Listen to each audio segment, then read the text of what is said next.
여러분, 복권 당첨. 진짜 다들 한 번쯤은 상상해보잖아요. 아, 나도 한 번 하고 말이죠. 근데요, 그 꿈이 현실이 된 순간 어떤 사람들한테는 글쎄요, 끔찍한 악몽이 시작됐다고 합니다.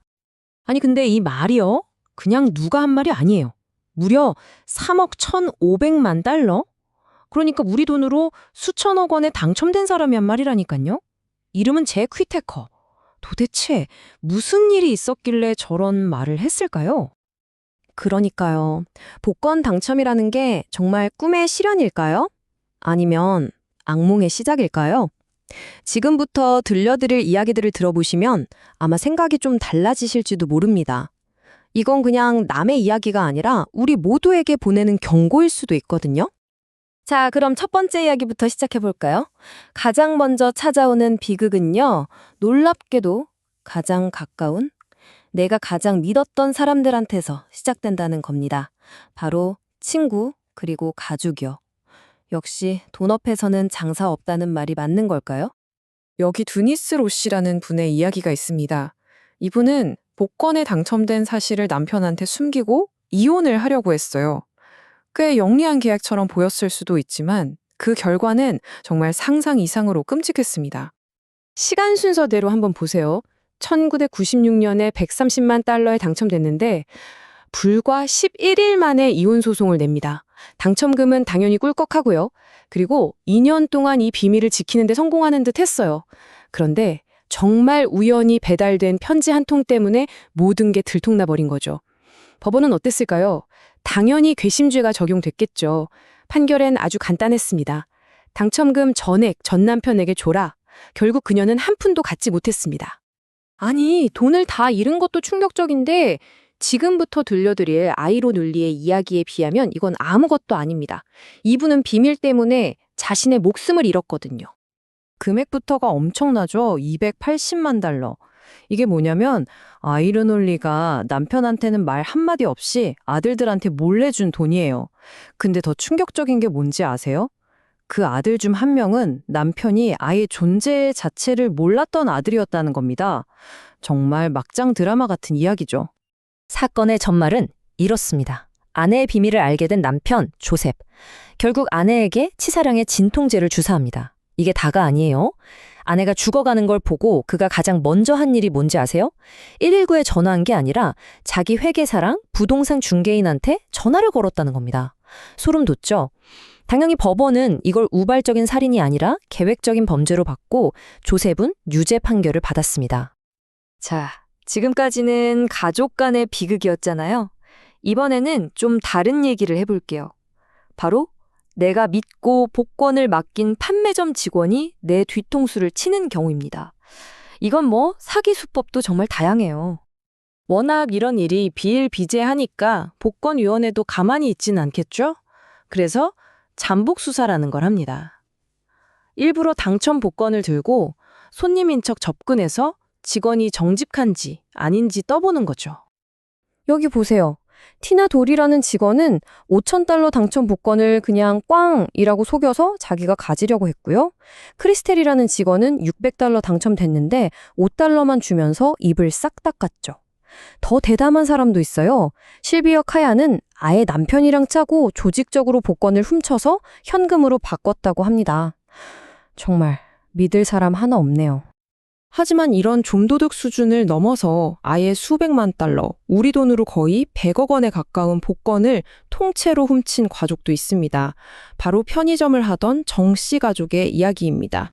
이 가족, 2003년에 건설 노동자들이 맡긴 당첨 복권을 그냥 꿀꺽했어요. 그리고는 가게에서 일도 안 하는 딸을 시켜서 돈으로 바꾼 거죠. 그 돈으로 뭐 했겠어요. 으리으리한 저택 사고, 비싼 스포츠카 몰고 다니고 몇 년 동안은 정말 신나게 살았겠죠. 하지만 꼬리가 길면 잡히는 법. 결국 수사관이 이들의 관계를 밝혀냈고 2011년 무려 8년 만에 진짜 주인이 돈을 되찾았습니다. 정 씨 가족은 당연히 감옥 가고 350만 달러라는 어마어마한 벌금까지 물게 됐죠. 자, 지금까지는 어떻게든 돈을 뺏고 뺏기는 문제였잖아요. 이제부터는 정말 목숨이 오가는 이야기입니다. 복권 당첨자가 아예 범죄자들의 사냥감이 되어버리는 가장 끔찍한 경우죠. 에이브러햄 셰익스피어. 이분은 좀 순박하고 사람을 잘 믿는 성격이었던 것 같아요. 안타깝게도 바로 그 점 때문에 아주 교활하고 잔인한 범죄자의 타겟이 되고 말았습니다. 디디 무어라는 여자의 계획을 한번 보세요. 정말 단계별로 치밀합니다. 1단계, 내가 당신 돈을 지켜줄게요 하면서 착한 조력자인 척 접근해요. 2단계, 신뢰를 얻은 뒤에 슬슬 재산과 집을 자기 명의로 돌리게 만들죠. 3단계, 주변 친구나 가족들을 다 떼어놓고 완전히 고립시킵니다. 그리고 마지막 4단계, 그를 살해하고 뒷마당에 묻어버린 겁니다. 모든 걸 빼앗기 위해서요. 얼마나 악랄했으면 선고공판에서 판사가 이런 말을 남겼을까요? 냉혹하고 계획적이며 잔인하다. 이 법정이 본 가장 교활한 인물일 것이다 라고요. 이 말 한마디에 모든 게 담겨 있죠. 디디 무어에게 에이브러햄은 그냥 돈을 가진 사냥감, 그 이상도 이하도 아니었던 겁니다. 다음은 제프리 댐피어의 이야기입니다. 이분은 당첨되고 나서 가족들한테 정말 잘했어요. 아주 후하게 베풀었죠. 하지만 그에게는 치명적인 비밀이 있었습니다. 바로 아내의 여동생, 그러니까 처제와 부적절한 관계를 맺고 있었던 거죠. 그리고 이 관계가 결국 그를 죽음으로 몰아넣었습니다. 정말 끔찍한 배신이죠. 2천만 달러에 당첨돼서 가족들한테 아낌없이 썼는데 결국 그 처제, 빅토리아와 그녀의 남자친구한테 속아서 벤으로 유인당합니다. 그리고는 꽁꽁 묶인 채 돈을 내놓으라는 협박을 받다가 머리 뒤에 총을 맞고 살해당했죠. 자신이 베풀었던 친절과 은밀한 관계가 결국 자신을 죽이는 칼날이 되어 돌아온 겁니다. 자, 이제 이야기의 마지막 단계로 왔습니다. 어쩌면 이게 가장 무서운 이야기일지도 몰라요. 다른 누군가 때문이 아니라 바로 자기 자신 때문에 파멸해버린 사람들. 스스로 모든 것을 무너뜨린 당첨자들의 이야기입니다. 기억나세요? 맨 처음에 차라리 복권을 찢어버렸으면 좋았을 텐데 라고 말했던 잭 휘테커. 바로 이 사람의 삶이 그 완벽한 예시입니다. 이분은 당첨되기 전에도 이미 1,700만 달러 자산을 가진 성공한 사업가였어요.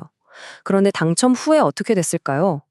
50만 달러가 넘는 돈을 도둑맞고 온갖 소송에 휘말리고 심지어 손녀는 약물 과다로, 딸은 갑작스럽게 세상을 떠났습니다.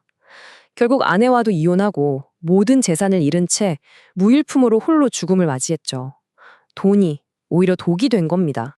윌리 허트라는 사람의 추락 속도는요, 정말 믿을 수 없을 정도로 빠릅니다. 당첨금이 그를 행복하게 해준 게 아니라 마약이라는 끔찍한 중독의 늪으로 밀어넣었거든요. 그리고 그 끝은 살인 용의자였습니다. 딱 2년 걸렸습니다. 1989년에 310만 달러에 당첨됐는데 바로 다음 해에 이혼하고 코카인에 빠져들어요. 그리고 또 1년 뒤 마약 때문에 사람과 다투다가 살인 혐의로 기소됩니다. 백만장자가 파산한 마약 중독자의 살인 용의자가 되기까지 단 2년. 이보다 더 극적인 파멸이 있을까요? 돈이 사람을 어떻게 망가뜨릴 수 있는지 정말 처절하게 보여주는 사례죠. 자, 이렇게 끔찍한 이야기들을 쭉 들어보셨는데요. 이제 맨 처음 던졌던 질문으로 다시 돌아가 보죠. 이 모든 위험을 알고도 여러분이라면 그 복권을 찢지 않고 간직하시겠습니까? 엄청난 행운 뒤에 숨겨진 이 모든 대가를 감당할 수 있을까요? 글쎄요, 판단은 여러분 각자의 몫이겠죠.